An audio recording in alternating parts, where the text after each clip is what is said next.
శ్రీ గణేశాయ నమః. జై గురుదేవదత్త. నారాయణం నమస్కృత్య నరం చైవ నరోత్తమం దేవీం సరస్వతీం వ్యాసం తతో జయముదీరయేతు. స్కాందపురాణ అంతర్గతంగా రేవాఖండంలో సత్యనారాయణ స్వామి వారి యొక్క వ్రత విధానాన్ని తెలుగు పద్యములతో మనం ప్రారంభం చేస్తూ ఉన్నాం. ఈ యొక్క సత్యనారాయణ స్వామి వారి యొక్క వ్రత కథలు తెలుగులో చాలామంది గొప్ప పండితులు గురువులు వ్రాశారు. దానిలో వానామలై వరదాచార్యులు వారు రచించినటువంటి తెలుగు పద్యములతో సత్యవ్రతాన్ని కథ విని కథాకథన ఆధాన సంధాన విధానాలతో స్వామి యొక్క అనుగ్రహాన్ని మనమందరం కూడా పొందుదాం. శ్రీమహిత నైమిషారణ్య సీమయందు శౌనకాది ఋషీశ్వర సంఘముకట సకల శాస్త్ర పురాణ బోధక వరేణ్యు సూతునానతు నడిగిన్ ఈ రీతి మున్ను. నైమిషారణ్యంలో మన అందరి యొక్క ప్రతినిధిగా శౌనక మహర్షి గారు సూత మహర్షి గారికి నమస్కారం చేసి ఈ విధంగా అడుగుతూ ఉన్నారు. ఏ తపోవ్రతాదుల మనోభిష్ట ఫలము కనగలమో, మానవుల యొక్క కష్టాలు తొలగటానికి అభీష్టం నిర్వర్తించడానికి నెరవేరటానికి ఏ తపస్సు చెయ్యాలి, ఏ వ్రతము చెయ్యాలి, దాని అంతయు వినవలతము తెలుపవే మునీష అని పలుక అతడు వారి వినుమని నుడువ అవ్యాజ కృపను. గురువుల యొక్క అనుగ్రహం అండి. ఆ విధంగా చెబుతున్నారు సూత మహర్షి గారు శౌనకాది మహర్షులకందరికీ కూడా. మీరు ఎలావతే అడిగారో ఈ ప్రశ్నని, ఇంతకు పూర్వము బ్రహ్మగారి యొక్క మానసపుత్రుడు నారద మహర్షి గారు మహతి అనేటువంటి తుంబుర తీసుకుని నారాయణ నారాయణ నారాయణ అంటూ 14 లోకాలు తిరుగుతూ భూలోకానికి వచ్చారు. భూలోకంలో మానవులందరూ కూడా ఈతి బాధలతో కష్టాలు పొందుతున్నారు. అతడు తానై నారదయోని పరానుగ్రహకాంక్షతోడ నఖిల జగత్ప్రస్థానమనరించు ఒక పరిమాణవలోకమ్మున కాంచమహివిచ్చేసిన్. భూలోకానికి వచ్చారు. అతడు ఇచ్చోట కనుగొనెన్ పతితులను స్వకర్మ వివశ బహువిధ దుఃఖాన్వితులను నానాయోని ప్రతితం జనించి ఏడ్చు భవబాధితులన్. మానవులందరూ కూడా ఉత్తమ గతులు పొందట్లేదు. వారి యొక్క ధర్మాన్ని వారు ఆచరించట్లేదు. కింద జన్మలకు వెళ్ళిపోతున్నారు. మొత్తం 84 లక్షల జీవరాశులలో కుక్కగా, నక్కగా, పిల్లిగా, పందిగా ఈ విధంగా కింద జన్మలకు వెళ్ళిపోతున్నారు.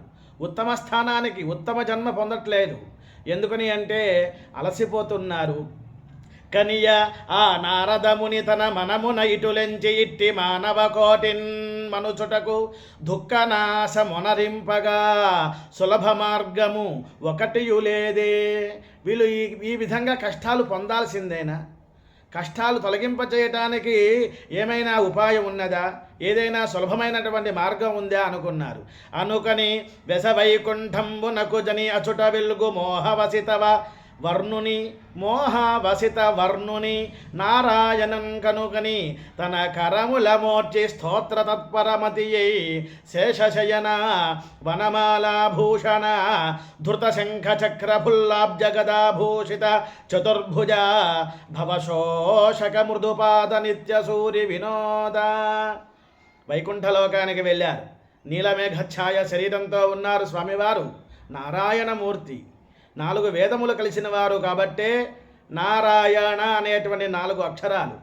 ఇవన్నీ కూడా ఛందస్సులో ఉంటాయి వేదాలు. ఛందోబద్ధమైనటువంటి గరుక్మంతుడు కూడా ఉన్నారు. లక్ష్మీదేవితో ఆ ప్రదేశంలో వైకుంఠంలో స్వామివారు శంఖచక్ర గదా పద్మ వనమాలలు అలంకరింపజేసుకున్నారు.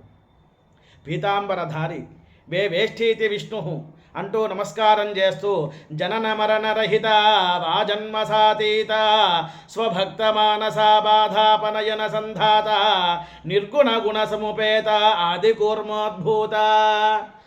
దేవతలు రాక్షసులు వారు అమృతం కోసం మందర పర్వతాన్ని క్షీరసముద్రంలో పెట్టి వాసుకి అనే సర్పాన్ని లాగుతూ ఉన్నప్పుడు మధించగా ఆ పర్వతం కింద పడిపోతోంది. అప్పుడు దాన్ని ఆధారభూతంగా కూర్మ రూపంలో ఉన్నారు స్వామి. ఆయన ఆది కూర్మం అంటూ నమస్కారం చేశారు. ఆది మధ్యాంతరహిత అనాదిభూత నీలద నీరదగాత్ర విశాల నేత్ర దళితనత జనపాప సత్యస్వరూప అందుకను దేవా దేవ నా వందనములు. స్వామి నమస్కారం అంటూ ప్రార్థన చేశారు. భక్తుల యొక్క కష్టాలు తొలగించేటువంటి స్వామి, నీకు నమస్కారం చేస్తున్నాను అన్నారు. ఆ నారదు స్తోత్రము విని ఆ నారాయణుండు ఇట్లు దయ ఇట్లనియన్ మౌని రాగతమయ్యది మానసవాంఛితము తెలుపుము అను అతడన్. ఎప్పుడో అదే ప్రార్థన చేయగా, ఎందుకు వచ్చావయ్యా, నీ మనసులో ఉన్నటువంటి విషయం ఏమిటి అని శ్రీ మహావిష్ణువు అడిగారు. అప్పుడు నారద మహర్షి గారు దోషులు వగ్గి, మర్చలోకమందు మనుజులు నిరతము స్వీయ పాపకృతుల హేయయోనులందు పుట్టి ఎంతో కుందుదురు, అది మాన్ప సులభ మార్గము మదియో చూపగలవే. మానవులు కింద జన్మలకి వెళ్ళిపోతున్నారు, ఉత్తమ గతులు పొందలేకపోతున్నారు. ప్రతి వాళ్ళు కూడా కాంతం మీద, కనకం మీద, అదేవిధంగా మకార పంచకాల మీదే వాళ్ళ యొక్క ధ్యాస ఉంది. చంచల చిత్తులు మత్తులు కాంచన కాంతాది వస్తు కాంక్షారతులన్ పంచమహాపాపములు చరించి వగన్ కుందుదురు స్మరింపరు నిన్ను. భగవంతుడి యొక్క నామాన్ని స్మరించాలి అనేటువంటి ఆలోచన లేదు. దీనిని గళము అంటారు. భగవన్నామ స్మరణ చేస్తే గళము అంటారు, లేకపోతే గంగాళం. దానిలో కాఫీ, టీ, బ్రేక్ఫాస్ట్, భోజనం చేస్తున్నా ఉపయోగం లేదు. నిన్ను తలుచుకోవట్లేదు స్వామి. పిల్లలు తప్పు చేసినప్పుడు వారిని సరియైన మార్గంలో పెట్టాలి కదా తల్లిదండ్రులు. కనుక అంచిత జపతపములు చరించక సహించు దృఢ శరీరులు కారా, కొంచెపు శ్రమల ఫలము లభించు వెరవు నాకు దయవహించి తెలుపవే. మానవులు ఎక్కువసేపు ఉపవాసం ఉండలేరు, యజ్ఞయాగాదులు చేయలేరు, ఎక్కువ సంవత్సరాలు వేల వేల సంవత్సరాలు జీవించలేరు. అనటయో నారాయణుండు ఇట్లోను లోకారాధము అర్థించు చక్కని ప్రశ్నము అడిగితివి. ఇప్పటి వరకు ఎవరూ ఈ ప్రశ్న వేయలే. లోకం కోసం, మానవుల కోసం, నీ గురించి కాదు, భక్తుల గురించి, మానవుల గురించి, భూలోక వాసుల గురించి నీవు అడిగావు కాబట్టి నేను ఇప్పుడే చెబుతానయ్యా. చక్కని ప్రశ్నము నడిగితివి వేణును తదుపాయము కూర్మి నుడివెద వినుమి. చెబుతాను, శ్రద్ధగా వినవయ్యా. స్వర్గమర్చాదులందునో సంయమీంద్ర దుర్లభంబైనట్టి అట్టి ఈ దొడ్డ వ్రతము దేని ఆచరించుట చేసి మానవుండు మోహజాల వినిర్బంధ ముక్తుడగునో వినునీయందలి స్నేహమున సత్యవ్రత విధానము తెల్పెదా. సకల దుఃఖాలు తొలగటానికి దొడ్డ వ్రతం ఉన్నదయ్యా, మంచి వ్రతం ఉన్నదయ్యా, విశిష్టమైన వ్రతం ఉన్నదయ్యా. సత్యవ్రతము విధానము తెలుపుతాను, శ్రద్ధగా వినమన్నారు. తాని ఒనర్చి ఇహ సుఖాధికమును ఆ ముష్మిక సుఖము పొందుదురుముని. ఈ లోకంలో ఈ వ్రతాన్ని ఆచరించిన మాత్రమునే పరలోకంలో మరణించిన తర్వాత కూడా ఉత్తమ గతులు పొందుతారయ్యా అని చెప్పారు. నారదుండు విష్ణుమూర్తి ముఖేరిత వచనములు వినుచు ఇట్లనియే. స్వామివారి యొక్క ముఖం అనే పద్మం నుంచే అమృతం జాలువారుతున్నట్టుగా, పద్మంలో ఉన్న తేనెని అమృతాన్ని త్రాగటానికి తుమ్మెద ఝంకారాలు చేస్తూ ఎదురు చూస్తున్నట్టుగా, శివాలయంలో శివుడికి ఎదురుకుండా నంది ఎలా అయితే స్వామి పిలుస్తారో అన్నట్టుగా భక్తిగా వినాలని కౌతూహలంగా ఉన్నారు నారద మహర్షి మారు. శ్రీ విష్ణువనియే కరము సౌభాగ్య సంతతికరము దుఃఖశోకహరము జయప్రద సూచకము అలఘు ధనధాన్యవర్ధకమగు వర్తమిది. ధనధాన్యము అభివృద్ధి అవుతుంది, దుఃఖాలు శోకాలన్నీ కూడా తొలగిపోతాయి. అమిత దారిద్ర్య శమనార్థమైనగా అని పోరు చేయగా చనుటకు పూర్వమేని తనకేదేని మహావిపద్దశ ఘటింప ఈ వ్రతము చేయుదుము వరేప్సునకు. ఆపదలో ఉన్నప్పుడు కానీ, గ్రహబాధలు బాగా ఎక్కువగా ఇబ్బంది పడుతున్నా, కుటుంబ సమస్యలతో ఉన్న ఒక దేవాలయానికి వెళ్ళి ఈ యొక్క వ్రతాన్ని కనీసం ఇంటిలో అయినా చేయవచ్చయ్యా. ఆ ఇంట్లో చేసే సమయంలో గోమయంతో అలకాలి, పంచరంగులతో ముగ్గులు పెట్టాలి, వస్త్రం పరచాలి, దాని మీద బియ్యం పొయ్యాలి అంటున్నారు స్వామి. వ్రత విధానాన్ని చెబుతున్నాడు. ఆ విశుద్ధ ప్రదేశంబు అలికి పిదప పంచవిధ రంగవల్లి రచించి దానిపైన సదశ నూతన దృఢవాసనమ్ము పరచి. నూతనమైనటువంటి ఒక వస్త్రాన్ని పరచాలి. గోమయంతో అలికిన తర్వాత, పంచరంగులతో ముగ్గులు పెట్టిన తర్వాత వస్త్రం పరిచి దాని మీద దానిపై తండుల ప్రకరముంచి. తండులాలు పూర్వం వడ్లు పోసేవారు, తర్వాత బియ్యం పోస్తూ ఉన్నారు. వాని మధ్య స్వశక్తి లోపము సలుపక వెండిదియో రాగిదియో తుదన్విత్తహీనుడైన ఇత్తడియో మట్టిదైన గాని కలసమిడవల సద్భక్తి కలితుడగుచు. వారి వారి శక్తిని అనుసరించి బంగారం, వెండి, రాగి, ఇత్తడి, తుదకు మట్టిదైన ఒక కలశాన్ని ఏర్పాటు చేసుకోవాలి. దానికి దారం చుట్టాలి, దానిలో ఓషధులు పొయ్యాలి, నీరు పొయ్యాలి, గంగాది సర్వతీర్థాలు పొయ్యాలి, పంచపల్లవాలు పెట్టాలి, కొబ్బరికాయ పెట్టి రెవిక వస్త్రం పెట్టి స్వామివారిని ఆవాహన చెయ్యాలయ్యా. అలా చేసే ముందుగా కలశాన్ని ఏర్పాటు చేసుకోవాలి. అట్టి కలశముపై క్రొత్త బట్ట ఉంచి దానుపై నిలుపవలే సత్యప్రభువును మూర్తి నిర్మాణ విధమును మునివరేణ్య ఎరుంగ చెప్పదు నటులే చేయించవలెను. కల్పంలో చెప్పినట్టుగా, భగవంతుడు చెప్పినట్టుగా మనం ఆచరించాలి. ఆ కలశానికి చక్కగా ఒక రూపుని అద్దాలి. అనగా కాస్త పసుపు ముద్ద చేసుకొని బంగారపు రూపం వారి వారి శక్తిని అనుసరించి కర్షమాత్రము దానికి సగము స్వర్ణ నిర్మిత మూర్తిని ప్రకటించి తన అమృత పంచక అభిషేకించి నిల్పజను వ్రతపీఠిన్. కొత్త వస్తువులు వాడేటప్పుడు కాస్తంత పాలు చల్లుతాం. ఎందుకని? తపన తాడన శుద్ధ్యర్థం అంటారు. బంగారపు వస్తువుని తయారు చేసేటప్పుడు ఆ యొక్క రూపం షేప్ రావాలి కదా, అలా కొట్టి సాగతీసి ఆర్నమెంట్ని తయారు చేస్తారు. అలాగా బంగారపు ప్రతిమ వారి వారి శక్తిని అనుసరించి ముందుగానే శుద్ధి చేసుకోవాలి. పంచామృతాలతో అభిషేకం చేసి శుద్ధి చేసి కలశం మీద చక్కగా ఉంచాలిట. ప్రారంభంలో మనం ఆదో పూజ్యో గణాధిప అంటారు. ముందుగా వినాయకుడిని పూజించాలి అన్నారు. తర్వాత విష్ణుమూర్తిని, మృత్యుంజయను, పద్మ లక్ష్మీనారాయణులను, దుర్గాదేవతను, అంగదేవతలను, ఆదిత్యాది నవగ్రహ దేవతలను కూడా ఆరాధన చెయ్యాలి అన్నారు.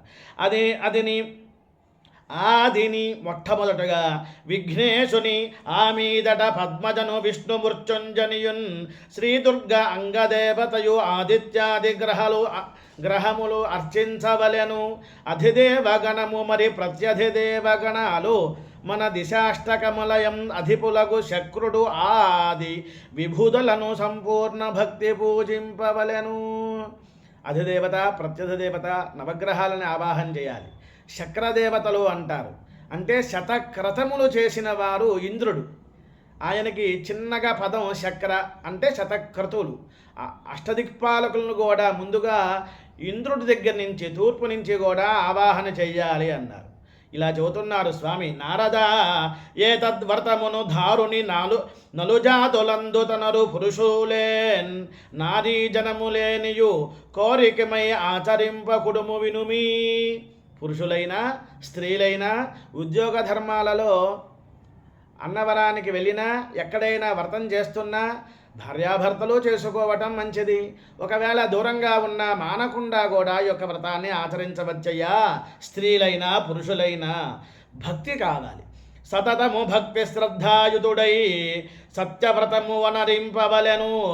మతి కలుగు ఏది నెమ్మే అది శుభదు నిశాముఖమునందు నిచ్చేసన్. ఏ రోజైనా సరే భక్తిగా ఈ యొక్క వ్రతాన్ని భక్తి శ్రద్ధలతో ఆచరించవచ్చు. పారులు సలుపన్వలే ఇది పౌరాణిక వేదోక్త పద్ధతి వెంటన్ వేరే జాతులు దీనిని పౌరాణిక విధులు సలుపవలెనెప్పుడేనెనన్. ఎప్పుడైనా సరే భక్తి శ్రద్ధలతో వేదమంత్రములతో పురాణోక్తంగా శ్లోకములతో కూడా ఈ యొక్క వ్రతాన్ని వారి వారి ఆచార వ్యవహారాలను అనుసరిస్తూ ఈ యొక్క వ్రతాన్ని ఆచరించాలి. మరి స్వామికి నివేదన పెట్టాలి కదా. అవి ఏమిటి అంటే ముందుగా వరరంభాఫల ఘృత శర్కరాది గోధూమ పిష్టరాశి సపాదమ్ము రచించి నివేదమున్ చరుపవల బంధుమిత్ర సహితుడగుచు. అరటి పండ్లు, అదేవిధంగా పంచామృతాలు, గోధుమ పిష్టము, గోధుమ పిండి, బెల్లము, అది లేకపోతే పంచదార అయినా సరే సపాదము అనగా అన్నీ ఒకటే కొలతగా సపాదముగా ఒకటే కొలతగా స్వామికి నివేదన ఏర్పాటు చేసుకోవాలట. ఒకవేళ గోధుమ పిండి చిక్కనున్న శాలిచూర్ణమైనను, ఏమండి మాకు గోధుమ పిండి దొరకదండి అంటే ఈ యొక్క బియ్యపిండి అయినా పర్వాలేదు అంటున్నారు.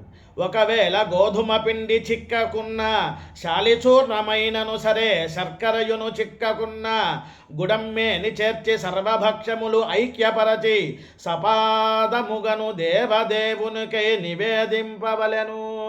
పంచదార లేకపోతే బెల్లం, గోధుమ రవ్వ, గోధుమ పిండి లేకపోతే బియ్యపు పిండి అయినా సరే బియ్యపు రవ్వ అయినా వారి వారి శక్తిని అనుసరించి ఈ యొక్క వ్రతాన్ని ఆచరిస్తూ స్వామికి నివేదన పెట్టాలిట. కథను విని దక్షిణలో విప్రగణమునకు ఇడి పిదప బంధుమిత్రుల కూడి ప్రీతిమేయిని సత్యదేవ ప్రసాద భక్షణమునరించి నృత్యగీత వినోదము నెరుపవలెను. 4 వేదములు, ఋగ్వేదం, యజుర్వేదం, సామవేదం, అధర్వణ వేదం. ఋగ్వేదంతో దేవతని పిలవాలి, యజుర్వేదంతో కార్యక్రమాన్ని చేయాలి, సామవేదం సంగీతంతో స్వామివారిని సంతోషింపచేయాలి. మరి అధర్వణ వేదం ఏమిటి అంటే బంగారం కానీ వెండి కానీ రాగి కానీ తుదకు మట్టిదైన కలశాన్ని ఏర్పాటు చేసుకోవాలి.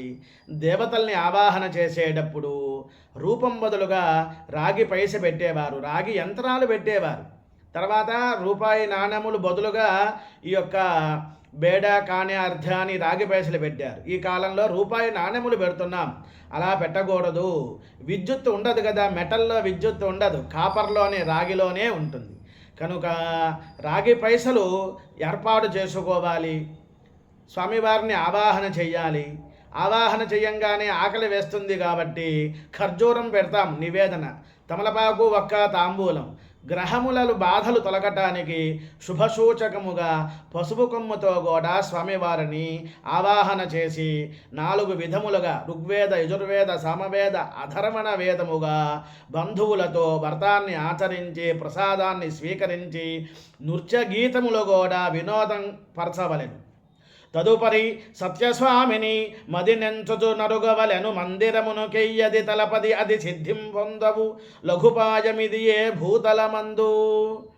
మానవులు కోరిన కోర్కెలు తీరటానికి సులభమైన మార్గమయ్యా ఇది. శ్రీ బాణామలై వరదాచార్య కృతంబగు ఆంధ్ర సత్యవ్రత కల్పమునందు ప్రథమాధ్యాయము సమాప్త.